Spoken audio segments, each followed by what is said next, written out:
This week's article is titled Edsel. My brother Chris was not known for his sense of humor.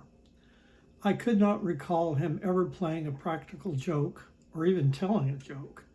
He was a serious man with a wonderful heart.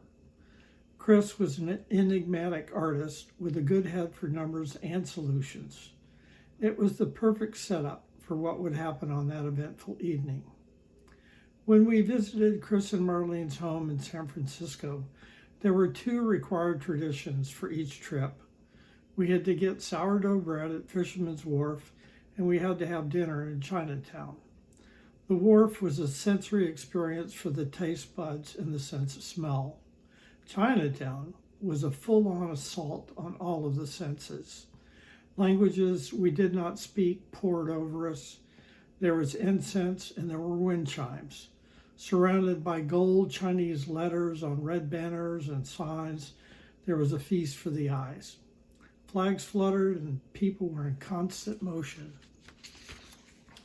We arrived at Sam Wo's Chinese restaurant with its unusual floor plans. Instead of walking into the dining room, you had to walk up through the kitchen and upstairs to the tables. It may have been one set of stairs or two, I can't remember. I guess the chef didn't want to be inconvenienced. Being a food and beverage director, I led the way up the stairs, being dragged more by curiosity than anything else. The host station at the back of the dining room was unmanned. Eventually, a waiter showed up and asked if we wanted to eat. He led us to a table and we sat down. About 10 minutes later, the fellow showed up again and asked, "You going to eat or not?" I responded, "Yes." He asked, "You know what you want?" I said, "No, but if we can see the menu, I'm sure we could figure it out." He pointed forcefully at the host station and said, "The menus are conveniently located there." I went and got 4 of them. 10 more minutes passed and he drifted by again.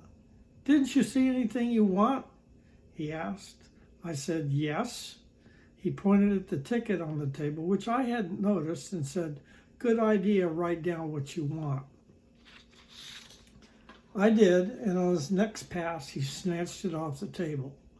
The food arrived, and our waiter asked, "You want chopsticks?" I said, "Of course we want chopsticks." He said, "You know how to use them?" I was not real pleased and somewhat aggressively said, "Yes, I know how to use them."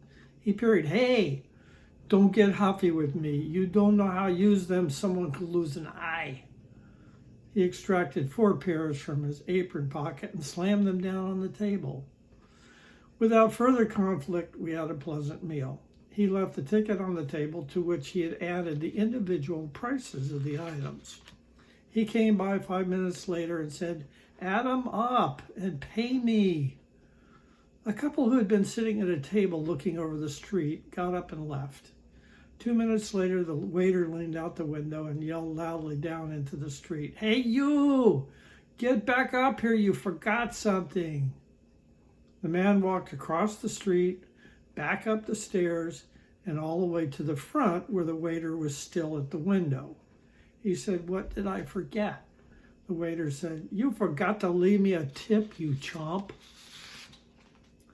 We had just experienced the world's rudest, worst, most insulting waiter, Edsel Ford Fong. On leaving, we perused his scrapbook in which he had photos of all the celebrities he insulted over the years. My brother and sister-in-law couldn't quit smiling all the way back to their home.